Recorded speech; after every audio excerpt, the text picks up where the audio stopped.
그럼 이제 이삭은 사실 어디로 가야 될까요? 이삭이 어디로 갈까요? 자꾸만 그 사람들이 찾아오고 괴롭히고 다툼이 생기면 어디로 가는 게 맞을까요? 네? 그죠? 사람 없는 데로 가야 되잖아요. 그 사람들 이제 꼴 보기 싫으니까 그 사람들 없는 곳으로. 멀찍이 더 가든가 아니면 뭐 골짜기라고 하면 더 깊은 곳으로 들어가든가 아니면 숨어야 되잖아요. 점점 더 깊은 곳으로 들어가야 되겠죠. 그래야 다툴 일도 없고 그 사람들도 찾아올 일도 없고 부딪힐 일 없고 속 편하게 그냥 나 혼자 있을 수 있으니까. 그런데 이삭은 거꾸로 가요.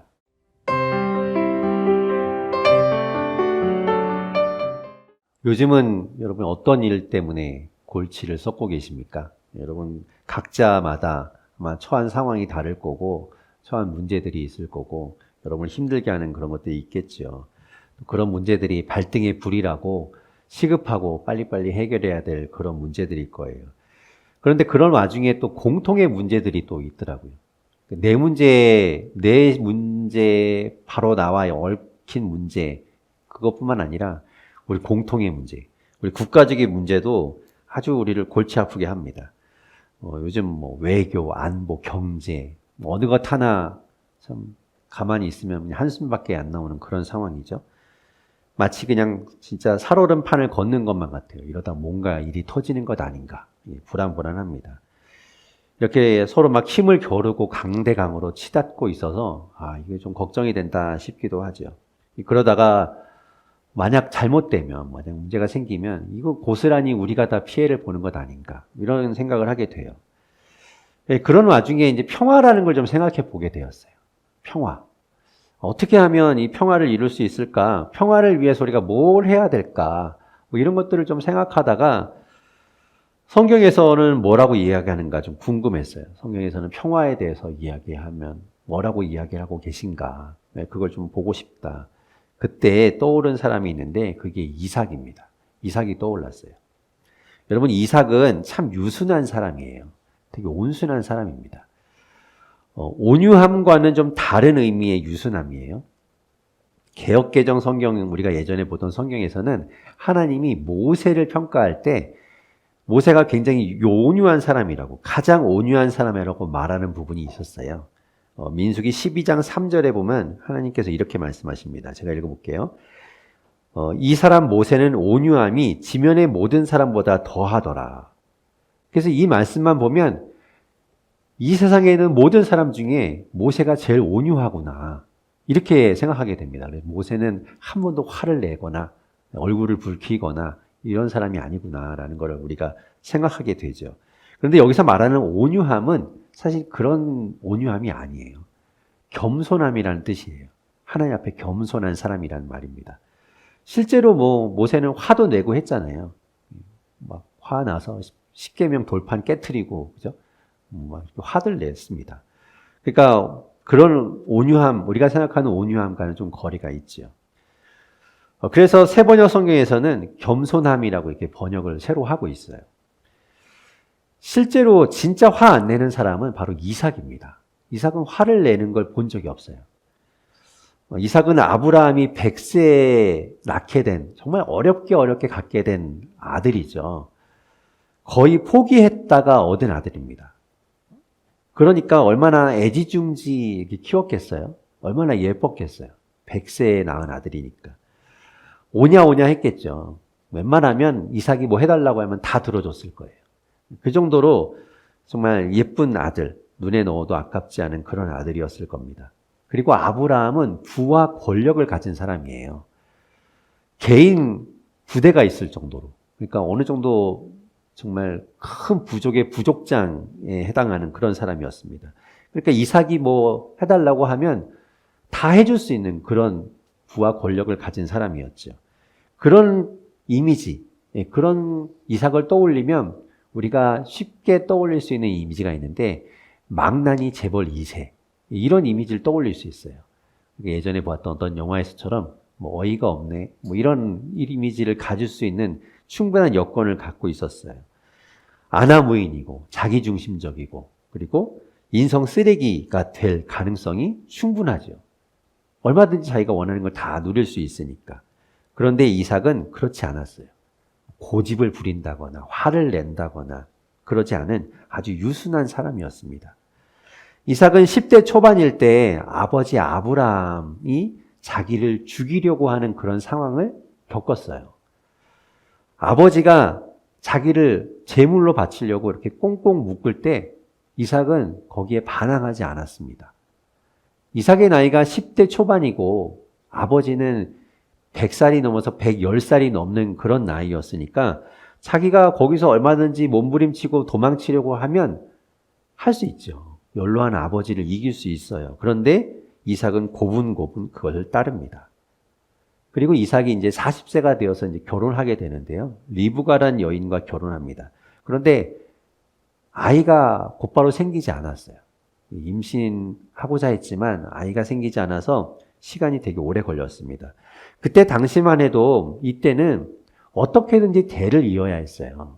그러니까 뭐 첩을 두어서 아들을 낳든지 아니면 양자를 들이든지 해서라도 대를 잇고 이 모든 것들을 물려줄 사람이 있어야 했습니다. 안 그러면 다 끊기게 되니까. 하지만 이삭은 조바심 내지 않아요. 뭐 다른 방법 구하지 않습니다.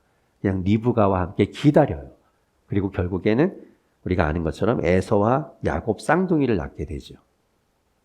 그러니까 이삭의 성격이 어떤지 여러분 대충 감이 오시죠? 이 사람은 뭐 이렇게 급하거나 화를 내거나 감정 변화가 이렇게 심하거나 이런 사람이 아닙니다. 자기가 가진 것, 자기 배경에 비해서 참 인성이 괜찮은 사람, 그리고 온순한 사람이라는 걸 알 수 있어요. 그러다 보니까 하나님이 이런 이삭을 참 기뻐하셨습니다. 좋아하셨어요. 그래서 이삭에게 큰 복을 주십니다. 오늘 본문 앞에 이런 말씀이 있어요. 창세기 26장에 12절과 13절에 보면 이런 말씀이 있는데 제가 읽어볼게요. 이삭이 그 땅에서 농사를 지어서 그 해에 100배의 수확을 거두어 드렸다.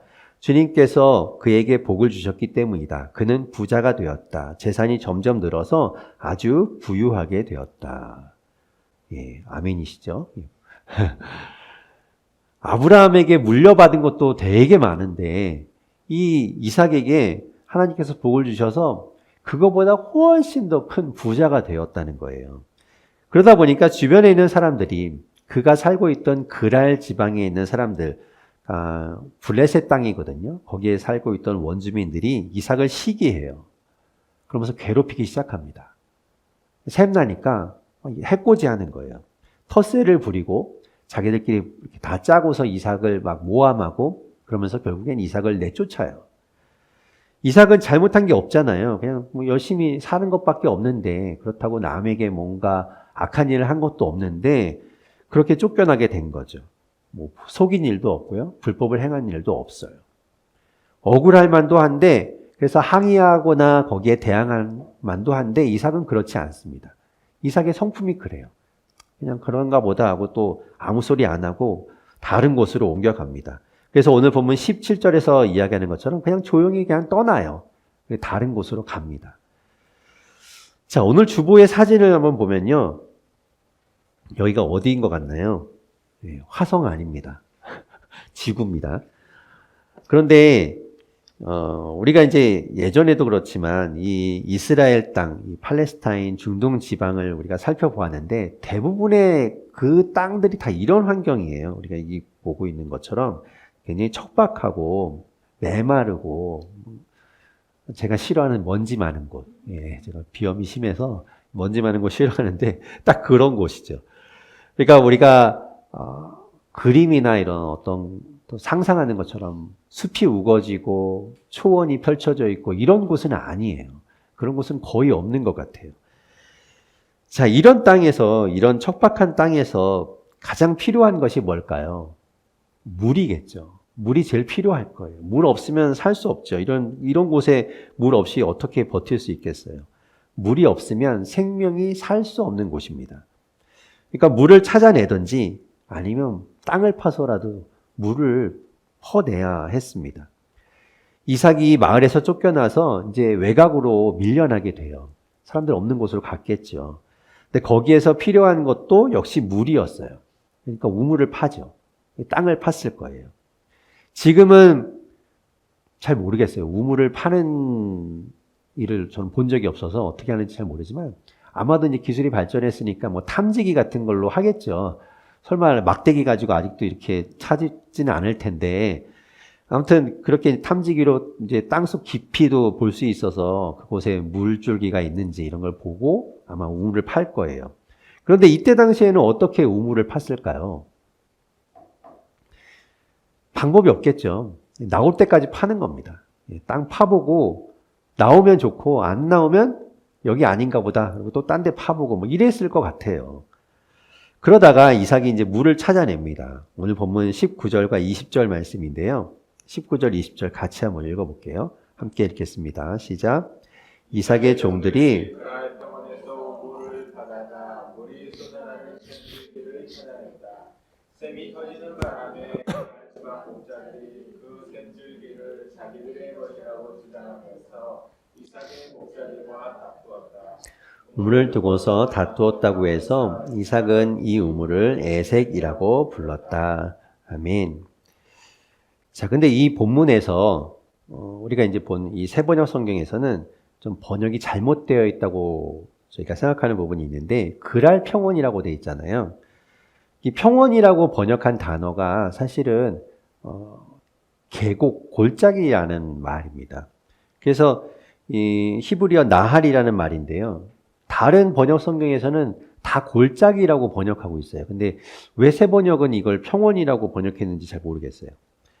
우물을 어떻게 파는가 제가 이렇게 검색을 해보니까 우물을 어떻게 찾아내는가 검색을 해봤더니 보통은 아무데나 파는 게 아니라 골짜기처럼 이렇게 낮은 지형 있죠? 이렇게 움푹하게 들어간 지형.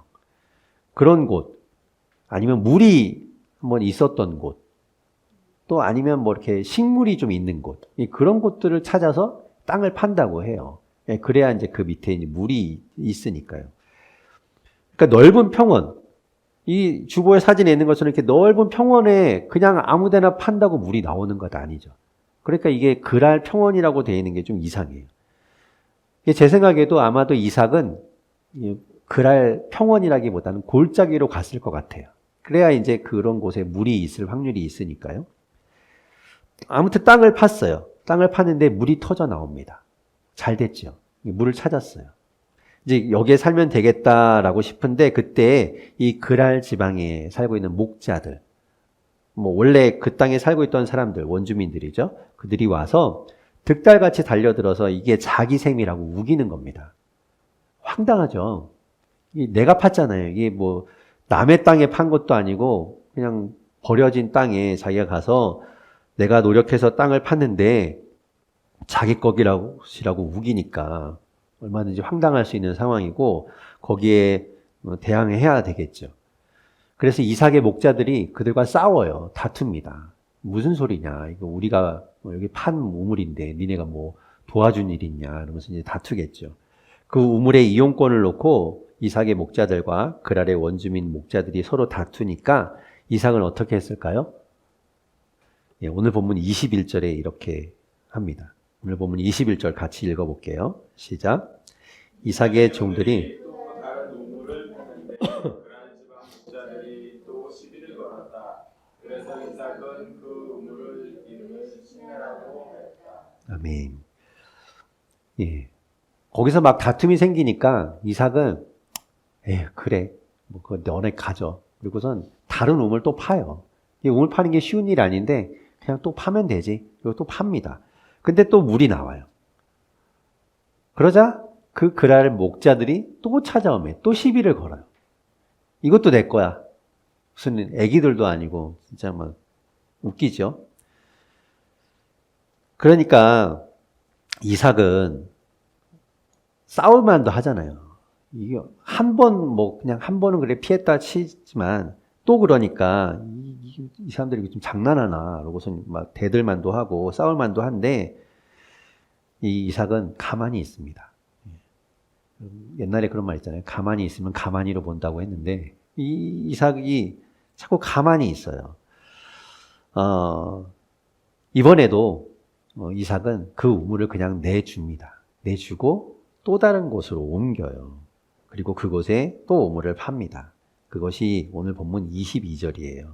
22절을 같이 한번 또 읽어볼게요. 시작. 이삭이 거기에서 옮겨서 또 다른 우물을 파는데 그때는 아무도 시비를 걸지 않았다. 그래서 그는 이제 주님께서 우리가 살 곳을 넓히셨으니 여기에서 우리가 번성하게 되었다 하면서 그 우물 이름을 르호봇이라고 하였다. 아멘. 이번에도 또 옮겨요. 세 번째 옮긴 거죠. 세 번째 옮겨서 우물을 팠는데 물이 나왔습니다. 근데 이번에는 희한하게 그 그랄 목자들이 찾아와서 시비를 걸지 않아요. 또 딴지 걸지 않습니다. 다툼이 가라앉았어요. 다툼이 사라졌어요. 평화가 찾아왔죠. 그래서 저는 이 이삭이 생각났나 봐요. 평화 처음에 얘기했잖아요. 평화란 맞붙어 싸우기보다는 그냥 차라리 그냥 피하고 져주는 것이 낫지 않을까. 괜히 맞서 싸우기보다는 그냥 피하는 것이 상책이 아닐까. 이런 생각이 들었어요. 그러다 보면 결론은 뭐가 될까요? 그냥 지는 게 이기는 거다. 뭐 이렇게 결론을 내릴 수 있잖아요. 뭐 그런 이야기 같이 들리잖아요. 그런데 이 본문을 보는데 아무리 봐도 이삭이 좀 이상한 거예요. 이삭의 행동이 좀 이상해요. 첫 번째 우물을 발견하고 그 우물의 이름이 이제 다툼이라는 뜻으로 에색이라고 이름을 붙이게 됩니다. 거기 다툼이 생겼죠. 이삭의 원래 성품이 온순했다고 했잖아요. 그러다 보니까 그냥 다투기보다는 피합니다. 그냥 내가 피하고 말지. 그래서 그 우물 이름을 그냥 다퉜기 때문에 다툼, 에색이라고 짓고 피해요. 다툼을 피한 거예요. 자기가 다툼을 피했다는 걸 거기에 이제 표시한 거죠. 그렇게 두 번째 발견한 우물을 또 그랄 목자들이 찾아와서 또 싸우잖아요. 그래서 그 우물 이름을 신나라고 짓는데 신나라는 뜻이 적이란 뜻이에요. 대적. 그러니까 우리식으로 이야기하면 왼수 이런 겁니다. 왼수들이 또 찾아왔다는 거예요. 그래서 그 우물 이름을 신나라고 짓습니다. 그것도 피해요. 왼수를 피해 가는 거죠. 다툼을 피하고 왼수들을 피해 갑니다. 그럼 이제 이삭은 사실 어디로 가야 될까요? 이삭이 어디로 갈까요? 자꾸만 그 사람들이 찾아오고 괴롭히고 다툼이 생기면 어디로 가는 게 맞을까요? 네? 그죠? 사람 없는 데로 가야 되잖아요. 그 사람들 이제 꼴 보기 싫으니까 그 사람들 없는 곳으로. 멀찍이 더 가든가 아니면 뭐 골짜기라고 하면 더 깊은 곳으로 들어가든가 아니면 숨어야 되잖아요. 점점 더 깊은 곳으로 들어가야 되겠죠. 그래야 다툴 일도 없고 그 사람들도 찾아올 일도 없고 부딪힐 일 없고 속 편하게 그냥 나 혼자 있을 수 있으니까. 그런데 이삭은 거꾸로 가요. 그런 곳으로 가지 않고 넓고 탁 트인 곳으로 갑니다. 이제 진짜 평원으로 가는 거예요. 그래서 그곳 이름이 르호봇이라고 하는데요. 르호봇이란 이름의 뜻이 넓은 곳, 탁 트인 곳이라는 겁니다. 이삭이 그런 곳으로 간 거예요. 오히려 그런 곳에 가면 더 눈에 잘 띄잖아요. 저기서 이삭이 또 우물을 파네? 가서 또 괴롭혀줘야지. 얼마든지 그럴 수 있잖아요. 그런데 이삭은 숨지 않고 넓은 곳으로 갑니다. 그리고 잘 보이는 곳으로 가요. 왜 이삭이 그렇게 우리가 생각할 때는 숨은 또 멀리 떨어져서 가는 것이 맞는데 거꾸로 가고 있을까요? 이삭은 온순한 사람이라고 했잖아요. 그 온순함이 어디서 오는 것인가? 이 사람은 도대체 무엇 때문에 이렇게 온순한가라는 것을 좀 살펴보니까 이 이삭은 하나님께 맡기는 것 같아요. 하나님께 맡겨요. 아버지 아브라함이 자기를 번제물로 바치려고 모리아 산에 올라갈 때 이삭이 아브라함한테 물어요. 아버지, 여기 나무도 있고 불도 있고 다 있는데 번제물은 어디 있어요? 제물은 어디 있어요? 궁금하잖아요. 그때 아브라함이 대답해 줘요. 창세기 22장 8절에 이렇게 말합니다. 제가 읽어볼게요. 아브라함이 대답하였다. 얘야, 번제로 바칠 어린 양은 하나님이 손수 마련하여 주실 것이다. 그러면서 두 사람이 함께 걸어갑니다. 하나님이 주실 거야. 하나님이 주실 거야. 하나님이 하신다는 거예요. 이삭은 그걸 믿었습니다. 아, 하나님이 하신다니. 그런가 보다. 이삭은 자기도 그렇게 태어났다는 걸 알았어요. 100세의 아버지가, 그 노인의 아버지가 임신해서 아이를 갖는다? 사실 불가능하잖아요. 생물학적으로는 불가능한 것인데 하나님이 하시니 가능했던 거예요. 그래서 자기가 그렇게 태어난 겁니다. 하나님이 하셔서 태어난 사람이에요. 이삭이 결혼하고 리브가와 그 사이에서 아이가 없을 때 이 이삭은 어떻게 했는가 하면 기도하면서 기다립니다. 창세기 25장 21절에 보면 이렇게 이야기해요. 제가 읽어볼게요. 이삭은 자기 아내가 임신하지 못하므로 아내가 아이를 가지게 해달라고 주님께 기도하였다. 주님께서 이삭의 기도를 들어주시니 그의 아내 리브가가 임신하게 되었다. 이삭은 어떻게 했는가? 하나님께 기도합니다. 하나님이 해주시면 가능할 것이다. 그러면서 하나님께 맡겨요. 그리고 기도합니다. 이삭은 하나님이 하신다는 것을 계속해서 그의 삶 가운데 경험한 거예요. 하나님이 하신다. 하나님께 맡기면 하나님이 해주신다. 아니 어쩌면 자신에게 일어난 이 중요한 일들, 사건마다 그것이 우연이 아니라 하나님이 개입하시고 하나님이 하셨다는 걸 그가 깨달은 것일 수도 있죠. 그러니까 화를 내거나 원하는 대로 되지 않는다고 막 안달복달을 할 이유가 없는 거예요. 하나님께 맡기면 되는 거죠. 뭐 급할 것도 없어요. 하나님께 맡기고 하나님이 해주시겠지. 하나님이 해주시면 되지 라고 기다리면 되는 겁니다. 이삭이 왜 다툼을 피하고 자기를 괴롭히는 그런 대적들을 피해서 숨지 않고 그곳으로 도망치지 않고 오히려 더 보라는 듯이 탁 트인 곳으로, 넓은 곳으로 갔는가? 그는 하나님이 하실 거라고 믿었기 때문이에요. 하나님이 하실 거야. 22절에서 그가 하는 말이 그것을 나타내요. 22절에 보면 이제 주님께서 우리가 살 곳을 넓히셨으니 이곳에서 우리가 번성하게 되었다. 누가 했다고 이야기하는가 하면 주님께서 하셨다고 이야기해요. 주님께서, 하나님이 하셨대요. 실제로 그리고 하나님이 하셨지요. 이삭은 그런 마음으로 넓은 곳으로 간 거예요. 하나님이 하실 거야. 도망 다녀봐야 소용없어. 언제까지 우리가 피할까? 하나님이 하실 거야. 여러분, 이런 사람을 하나님이 어떻게 이뻐하지 않겠어요? 그죠? 하나님을 신뢰하고 하나님이 하실 거야 라고 맡기는 사람을. 그래서 하나님이 그를 부엘세바라는 곳으로 가게 하십니다. 부엘세바는 그 이름의 뜻이 일곱 우물이란 뜻이에요. 7개의 우물이 있는 곳. 7개의 우물이 있으니까 뭐 물 걱정할 필요 없잖아요. 너무 좋은 곳이잖아요. 그리고 부엘세바는 사실은 그곳을 맹세의 우물이라고 부르는 그런 곳입니다. 그곳에서 그 우물들을 두고 맹세를 하는 그런 곳이기도 했어요. 오늘 본문 24절에 하나님께서 그에게 하시는 이야기를 한번 들어보십시오. 24절 말씀 같이 한번 읽어볼게요.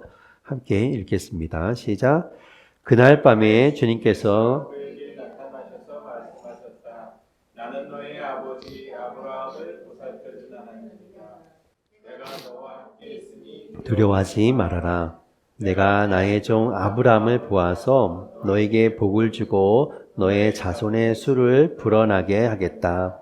아멘. 하나님께서 약속하시죠. 내가 너와 함께 하겠다.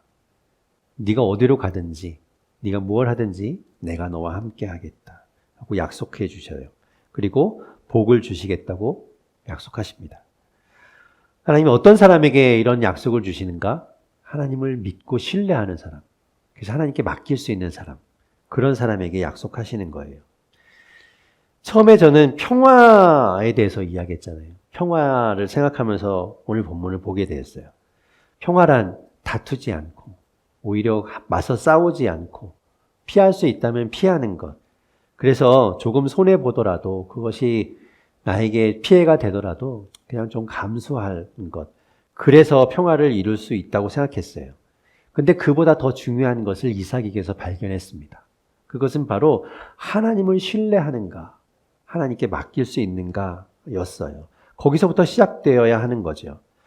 그것은 평화에만 한정된 이야기가 아니고 우리 모두에게 또 우리 전생에 걸쳐서 일어나는 일입니다. 이삭의 생애를 보십시오. 그가 어떻게 살았는가를 보면 하나님께 맡기고 하나님을 신뢰하는 삶이 어떤 삶인가를 보게 돼요. 그가 하나님이 하실 것이라고 믿고 하나님께 맡기고 기도하며 나아갈 때 하나님께서 그와 함께 하셨고 그와 함께 하시면서 그에게 모든 것들을 베풀어 주셨어요. 하나님이 일하셨던 거지요.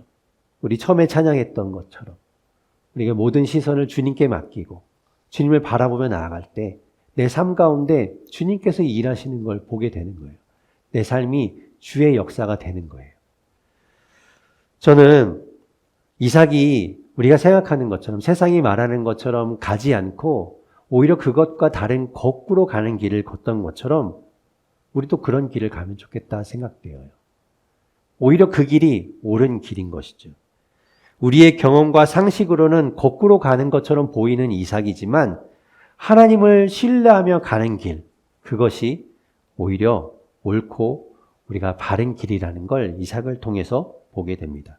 저는 우리 모두가 그렇게 하나님을 신뢰하며 하나님께 맡기며 이삭과 같이 주님의 길을 걸어가는 우리 모두가 될 수 있기를 바랍니다.